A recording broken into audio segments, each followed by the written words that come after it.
गुरु ब्रह्मा गुरु विष्णु गुरुदेव महेश्वर गुरुरेव परम ब्रह्म तस्मै श्री गुरवे नमः।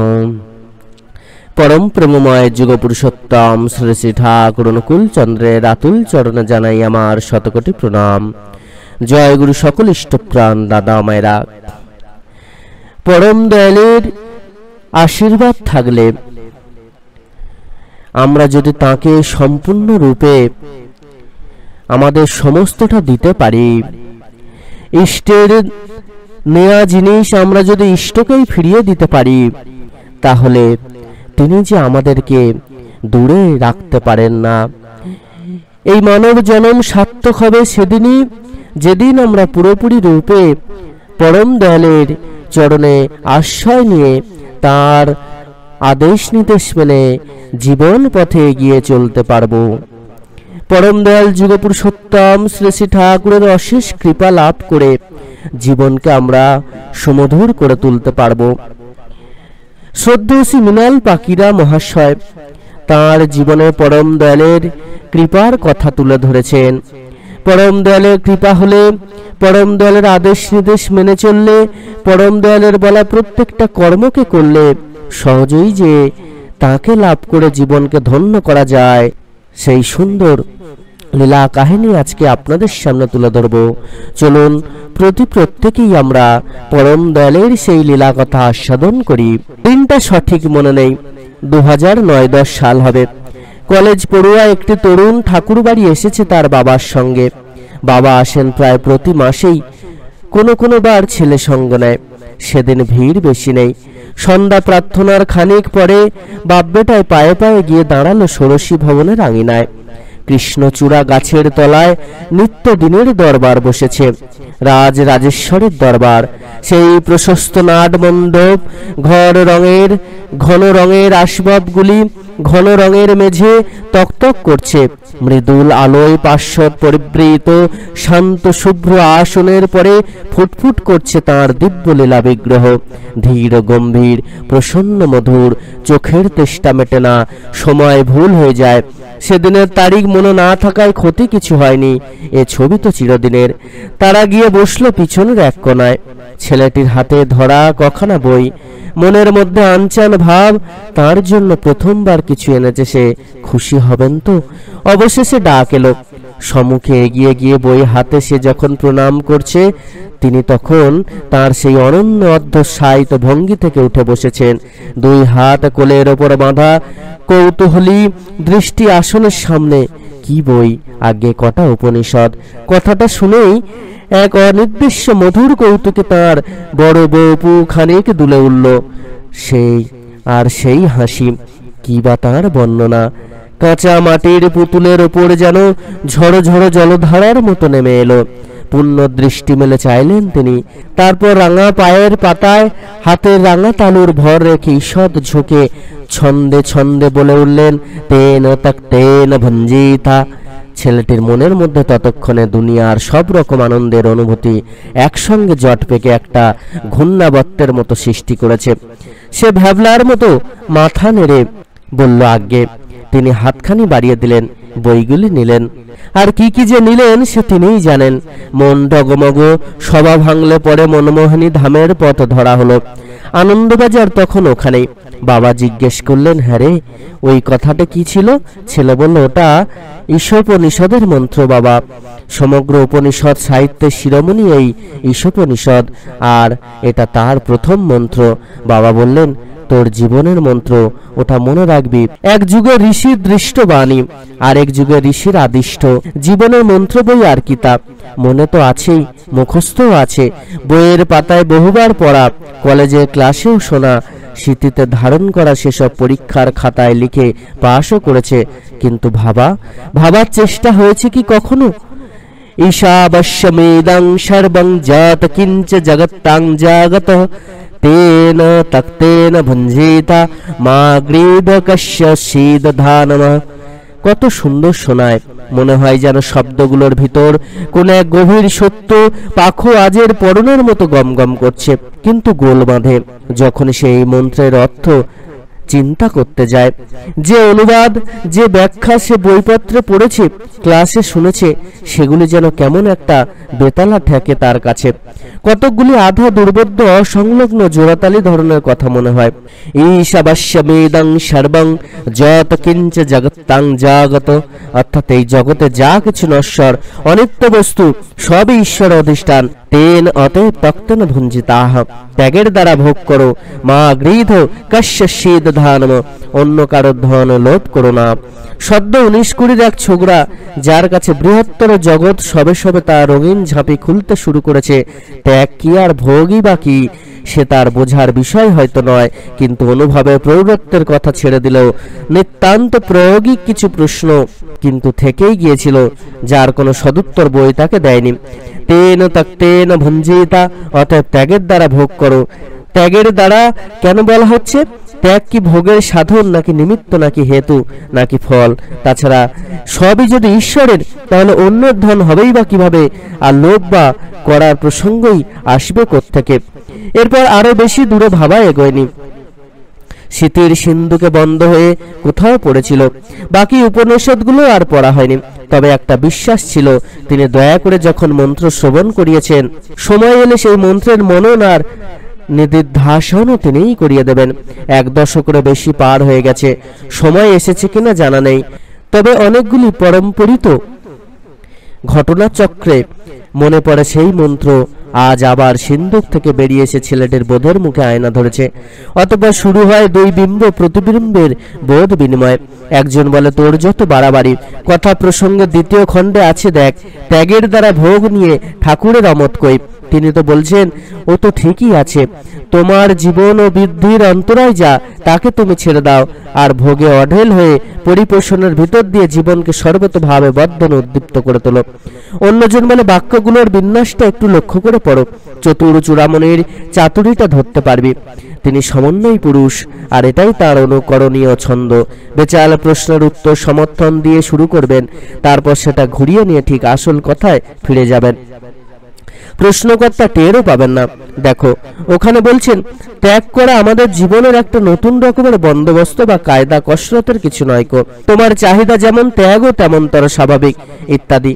গোটাটা পড়ো। তিনি আরো বলছেন, কিছু ভোগ করতে গেলে তার উপযুক্ত ত্যাগ লাগেই।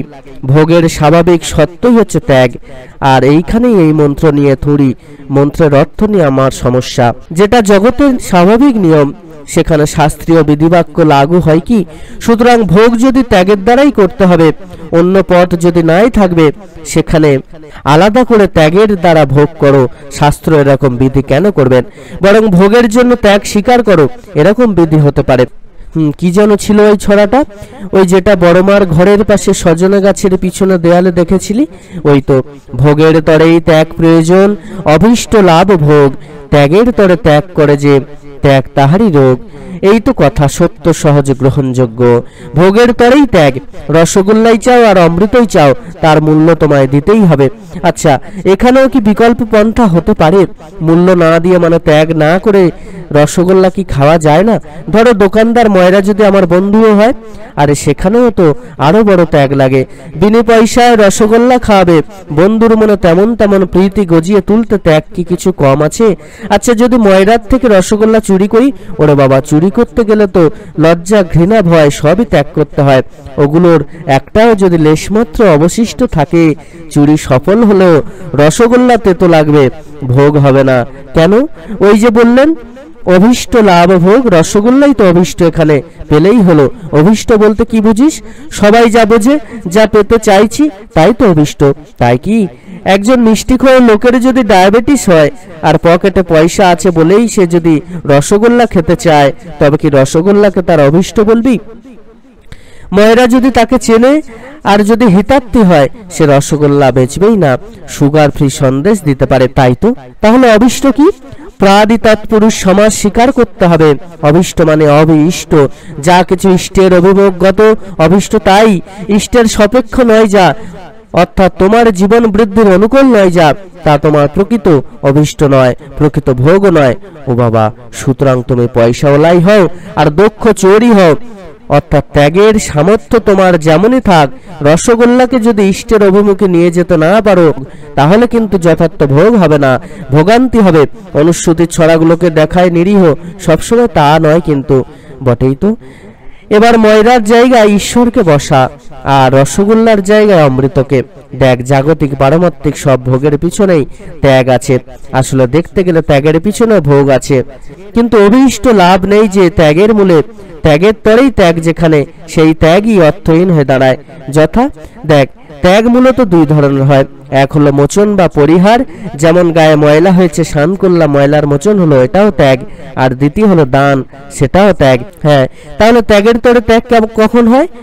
যেমন আমি স্নান করব, কারণ সেটা সুস্থ থাকার বিধি। সুস্থ থাকা কার জন্য? ইষ্টের জন্য, কারণ তিনি আমাকে সব সময় সুস্থ স্বাস্থ্য সুন্দর করে পেতে চান। কিন্তু আমি যদি সূচিবাই নিয়ে সারা দিন রাত জল ঘেটে ঘেটে হাত পায়ে হাজা ধরিয়ে দিই, সেখানে ময়লা মোচনের নামে একরকম পাগলামিকে প্রশ্রয় দেওয়া হয়। সেই ধোয়াধুয়ি লক্ষ্য কিন্তু ইষ্টের তৃপ্তি নয়। দেহের ময়লা, মনের ময়লা, চিত্তের ময়লা, সবের ক্ষেত্রেই তাই। আচ্ছা, আর দান তাহলে কি? দানের অভিষ্ট হলো গ্রহিতার তৃপ্তি, সর্বাঙ্গীন তৃপ্তি।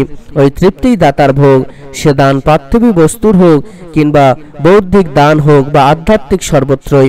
কিন্তু দৈত্যরাজ বলির মতো হলে সেখানে দাতা দেখো আমি কত উদার, এই জাতীয় আত্মশ্লাঘার মধ্যে ভোগ খুঁজব, অর্থাৎ আমি ত্যাগ করছি, এটাই দাতার লক্ষ্য, গ্রহিতার তৃপ্তি নয়। তুই দৈত্যরাজ বলির কথা বলছিস, নাকি বলি বলি করেও নিজের নামটা বলতে চাইছিস না? কোনটা?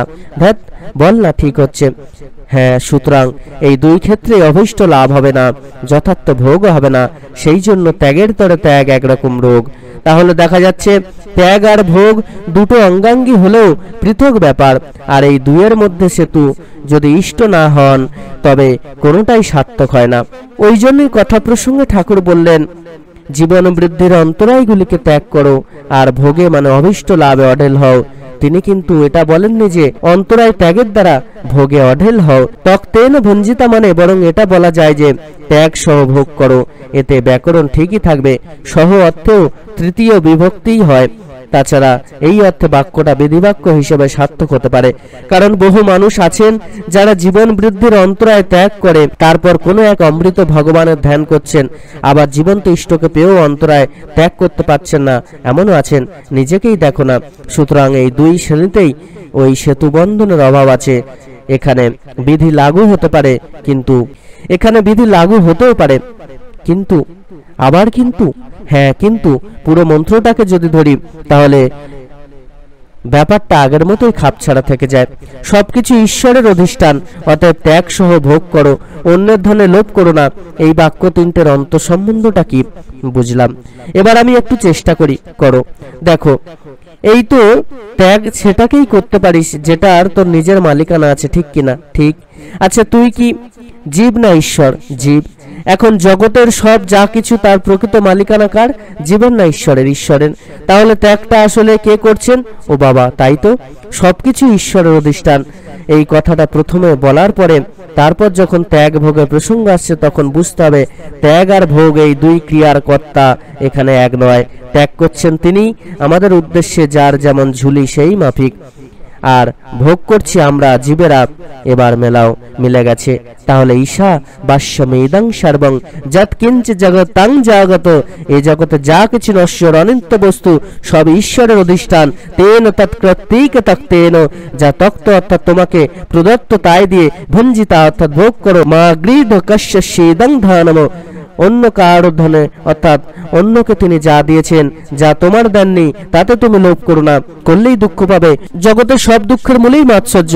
এই যে করোনার সময় সকলকে ঘরবন্দি থাকতে হয়েছিল, এই ঘরবন্দির সময় যদি শুধুমাত্র কাউকে একলাকে ঘরবন্দি করা হতো তাহলে কিন্তু তার অবস্থা খুব খারাপ হয়ে যেত। কিন্তু যেহেতু পৃথিবীর প্রত্যেকেই ঘরবন্দি, তার কিন্তু মন খারাপ হয়নি। মন খারাপ হলেও তার কিন্তু অতটা দুঃখ লাগেনি। সে জানে পৃথিবীর সবাই যে কষ্টে আছে, ঘরবন্দি হয়ে আছে। আর এই যে আমরা অন্যের সাথে নিজের মাপামাপি করি, এটা থেকেই কিন্তু চাওয়া সৃষ্টি, আর চাওয়াটা না পাওয়াই হচ্ছে দুঃখ। যাই হোক, আমাদের ঈশ্বর কি কি সেটা নিয়ে কিন্তু কখনো আমরা ভাবি না। সবই তো দিয়েছেন, যা যা পেয়েছি ভালো মন্দ সবই আমরা ঈশ্বরের থেকে কিন্তু পাই। সবই নাকি সকলই? কোনটা? সব আর সকল সমার্থক হলেও পুরোপুরি কি এক কি? তো এখানে একটা টুইস্ট দেখুন।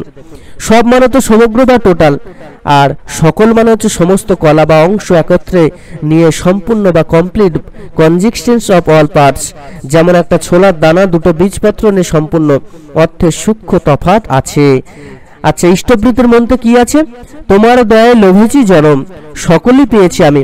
এবার বলো তো, ভোগের কতগুলো কলা বা পাঠ আছে? সৎ আর অসৎ, একদম এটাই। দেখো, তিনি তোকে সৎ আর অসৎ এই দুয়ের ভোগ দিয়েছেন। অস্তিত্বের পক্ষে অন্তরায় যা প্রবৃত্তি সেগুলোরও তাঁরই সৃষ্টি থেকে কুড়িয়েছিস। আবার তিনি কিন্তু আচার্য রূপে ওই অন্তরায়ের বিরুদ্ধে তোর সহায় হয়ে তোর জীবনে এসে দাঁড়িয়েছেন, আশ্রয় দিয়েছেন, আশ্বাস দিয়েছেন, অনুশাসন দিয়েছেন। তুই সত্য যুগের কোনো ব্রহ্মচারী নোস, যে কিনা কখনো অসৎ প্রবৃত্তির পাল্লাই পড়েনি, নির্বিঘ্নে শত জন্ম তপস্যা করেছে। আবার তুই কলিযুগের বৃত্তি সর্বস্ব বেহুশ নস, যে শুধুই প্রবৃত্তির পাল্লাই পড়ে তা দিয়ে অনিষ্ট ভোগের তাসের ঘর বানিয়ে শত জন্ম নষ্ট করেছে। এদের দুজনেরই প্রাপ্তি কিন্তু আধা আধা। তিনি কিন্তু সম্পূর্ণ ভোগের সুযোগ দিয়েছেন, সকলেই দিয়েছেন। যে লোক দীক্ষার মাধ্যমে জীবনে ইষ্টকে পেয়েছে, সে প্রবৃত্তি আর প্রতিমোক্ষ দুটোরই ভোগ করতে সমর্থ, যদি সেগুলোকে সে ইষ্টের অভিমুখে নিয়ে যেতে পারে। তিনিও এটাই বলেছেন, তেন তাক তেন ভুঞ্জে, তা ইষ্টের কাছ থেকে তুই যা যা পেয়েছিস সে সব কিছুকে সেই তাঁতেই সার্থক করে তোলো, অভিষ্ট লাভ হবে, ভোগে অঢেল হক।